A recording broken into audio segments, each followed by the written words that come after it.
In this video, you are going to learn a counterintuitive psychological rule called the backwards law. I am going to show you why your most intense efforts to fix your life, whether it is fighting your anxiety, forcing yourself to sleep, chasing professional success, or trying to make someone love you, are actually the very things keeping you stuck. You will learn why trying is often the enemy of doing. And finally, we are going to apply an ancient Taoist visualization technique. This isn't just a metaphor, it is a specific protocol to drain the energy out of a negative emotion in less than 90 seconds. But before we get to the technique, we have to look at the trap you are currently in. Because unless you understand why you are stuck, the method won't work. There is a mechanism in your brain that is currently wired backward. Let's look at how to flip it. Let me ask you a question. Have you ever tried to force yourself to fall asleep? What happens? You stare at the clock. You calculate how many hours you have left. You try to relax your muscles. You try to clear your thoughts. And the result? You are more awake than ever. This is the law of reversed effort.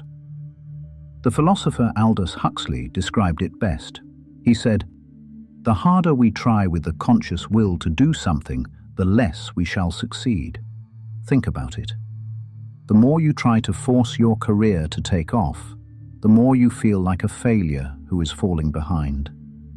The more you try to make someone love you, the more you push them away with your desperation. The more you try to force yourself to be calm, the more anxious you become. It is like a Chinese finger trap. You know the toy? It's a woven tube. You put your fingers in both ends. If you panic and try to pull your fingers out, the tube tightens. The harder you pull, the tighter it gets. Most of us live our entire lives pulling at this trap. We treat our emotions like problems to be solved.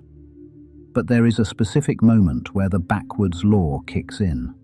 It is a subtle shift in your mind that turns the trap off.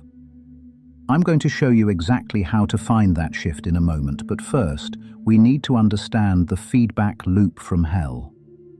When you fight your own mind, you create a secondary layer of suffering. Let's say you feel anxious. That is the first layer. It's uncomfortable, but it's manageable. But then, you say to yourself, "I shouldn't be anxious. I need to stop this. Why am I always like this?" Now you are anxious about being anxious. You have taken a single ripple in the water and turned it into a tsunami by splashing around trying to stop it. Alan Watts, the great interpreter of Eastern philosophy, called this the quicksand. When you walk into quicksand, your instinct is to struggle. You want to lift your legs and run. But in quicksand, lifting your leg creates a suction that pulls you down faster. To survive quicksand, you have to do the one thing that feels completely wrong. You have to do the one thing your survival instinct is screaming not to do. You have to lie back. You have to float. But how do you float psychologically when your mind is screaming in panic? How do you let go when everything in you wants to hold on? This brings us to the core practice. The solution to the backwards law is Wu Wei. This is a Taoist concept that translates to non-action or effortless action. It doesn't mean laziness. It doesn't mean you don't do anything. It means you stop forcing outcomes. It means you stop manipulating the present moment. To practice this, we are going to use a specific image given to us by the great sage Lao Tzu in the Tao Te Ching. Step 1. The setup. Lao Tzu asked, "Who can wait quietly while the mud settles?" Imagine your mind is a clear glass of water. Every thought, every emotion is a handful of mud thrown into that glass. When you are anxious or angry, the water is swirling. It is brown, opaque, and chaotic. You can't see through it. Your instinct is to stick your hand in the glass and try to push the mud down. You try to fix the thoughts. You try to analyze why you are angry. You try to force yourself to be calm.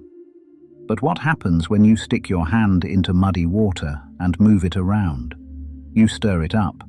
You keep the mud suspended. The water stays cloudy. Step 2. The physical pause. The next time you feel the pull of the trap, you must freeze. If you are caught in a loop of anxiety, wanting to fix a stressful situation immediately, stop typing the email, stop the panic. If you are fighting insomnia, stop trying to force your muscles to relax. If you are obsessing over professional success, stop the mental hustle.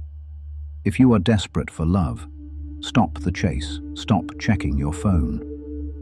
Visualize that glass of muddy water on a table in front of you.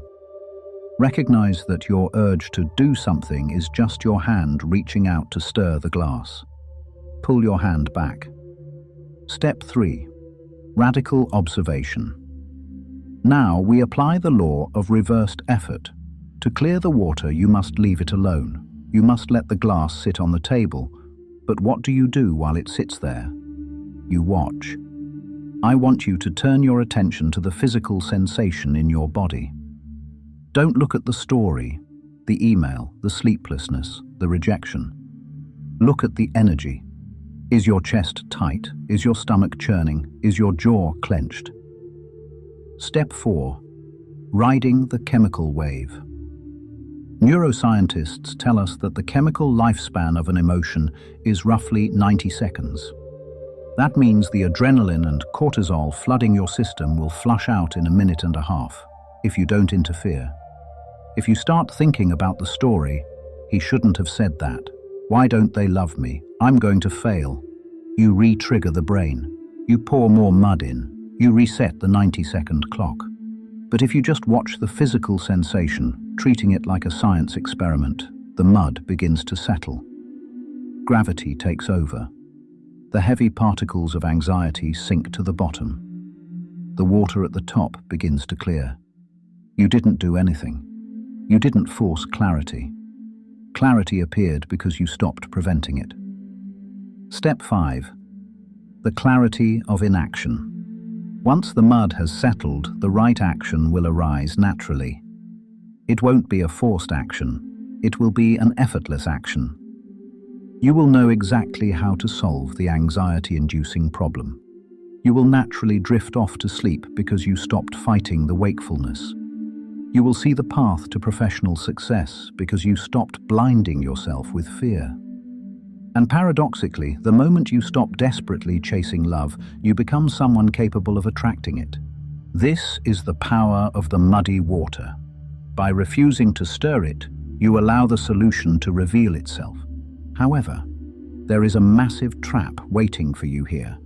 There is a spiritual trap that 99% of beginners fall into when they try this technique.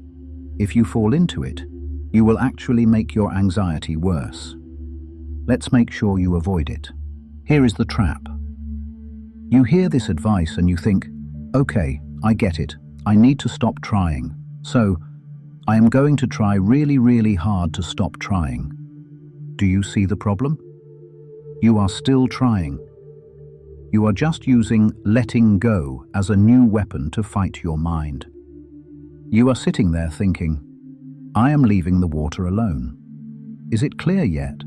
Why am I still anxious? I'm doing the method. Why isn't it working? You are checking the glass every 5 seconds. That act of checking is stirring the water. This is the ultimate joke of the backwards law. You cannot trick the universe. You cannot let go in order to get a result. Because if you are doing it for a result, you haven't let go. You are still bargaining. So, what is the final key? Defeat. You have to genuinely give up the need for the water to be clear. You have to be okay with the mud. You have to say to yourself, if I am anxious, I am anxious. If the water is muddy, let it be muddy. I surrender. In that moment of total defeat, when you stop trying to change the present moment, the backwards law flips. The tension vanishes. You float. So here is your challenge for the next 24 hours. I want you to catch yourself rowing upstream, catch yourself in traffic, grinding your teeth, trying to make the cars move faster with your mind. Catch yourself lying in bed, trying to force sleep. When you catch it, say this to yourself: I am stirring the mud. And then, mentally, take your hands off the glass. Lean back. Stop rowing. Let the current take you. You will find that when you stop trying to get somewhere else, you can finally be happy right here.